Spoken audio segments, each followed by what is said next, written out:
The power balance is another simple yet very useful concept in the steady-state analysis of power converters. So this video will describe its application with a few examples. The statement of the power balance concept is shown here. So if you neglect all the losses, that is, if you consider all the switches and all the other components to be ideal lossless, then in an average cycle by cycle average sense and under DC steady state, the average input power equals the average output power. So if you consider this DC to DC converter, then the average power taken from the input source is exactly equal to the average power consumed in this load. And again, when we say average, it is on a per cycle basis, the average over one complete switching period. So mathematically, the power balance expression is this Pn bar, which is the average of the input power, equals PO bar, or the average output power. So that sounds obvious. It is a direct result of the conservation of energy and power. But its application, there are a few things that we need to be careful about in how we actually write the input and the output power, and under what conditions this can be valid, and under what conditions this is not valid.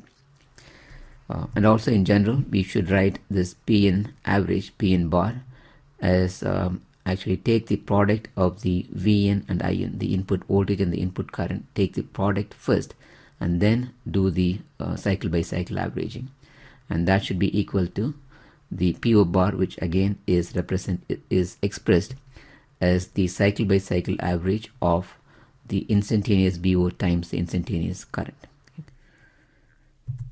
So in general, if you consider a port which has both switching voltages and switching currents, then the average power Px bar is not equal to the average voltage times the average current. Okay. So that can be verified. For example, if we consider a port which has a voltage which is switching like this, let's say that is the voltage Vx, and let's say the current is also a switching waveform, but it has a magnitude, it is 0 during this period, and is only, say, some positive value, maybe it's rising like this, comes down to 0 at this point. Okay. Then of course the Vx bar is this value, and the Ix bar is somewhere here. Okay. So clearly the average power Px average is actually 0, because when you have voltage you do not have current, and when you have current you don't have voltage. So the instantaneous power, and therefore the average power, is 0, and that is not equal to this Vx bar, Ix bar, which is a finite positive value. So in general, if we have either switching voltage or a switching current, we need to be careful in how we write this average power. It is not simply the product of average current and voltage. But having said that, if you consider the direct input or the final output in most DC-DC converters, for example, the input would be a DC voltage source. So at least one of the two, either the voltage or the current, in this case it is the input voltage, which is a constant DC, and the current can be pulsating. But as long as you have one of the two as a constant DC voltage, then you can simply write in this example, Pn average power as the product of the constant Vn times the average of the current. Okay. Similarly, if you look at the final output here, so now both the current as well as the voltage, they are constant DC, right? Because we are trying to regulate the output voltage, and if you are considering, for example, a resistive load as shown in this figure, then the current is also a constant DC value. In that case, the average power is simply the constant VO times the constant IO.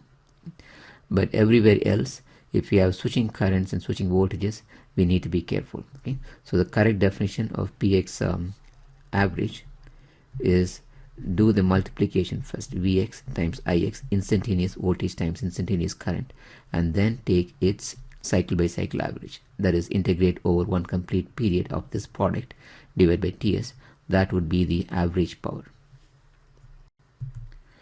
Another quite useful property of power balance is that the power balance is valid at intermediate stages as well. So what do I mean by that? So again, if we consider this DC to DC converter, we know that the P-in average is equal to the final PO average, but that is also equal to the power transferred at this intermediate stage. So if we define that as P int for intermediate, and that would be the product of the instantaneous power is the product of this V intermediate times the I intermediate. So if we take that product and take its average, then that will be equal to both the input power as well as the output power as given by this mathematical expression. And again, we have assumed no losses anywhere in this converter, and again, this is valid in an average sense in DC steady state. As I cautioned in the previous slide, and it is even more important when we apply this power balance at intermediate stages. So we have to write the correct definition of average power. Okay? So Px bar is not Vx bar times Ix bar, especially for intermediate stage, where it is more likely that both the voltages and the currents could be switching waveforms. So in that case, we have to write the average intermediate power as the first take the product V intermediate times I intermediate, then do the cycle by cycle averaging. Okay, a few key points to remember in applying power balance. So we have been careful to emphasize that power balance is valid only in an average sense and in DC steady state. So in particular, power balance, so the way that we have defined power balance, output power equals input power, or both of them equal to an intermediate power. So that definition is not valid when we consider instantaneous quantities. So the instantaneous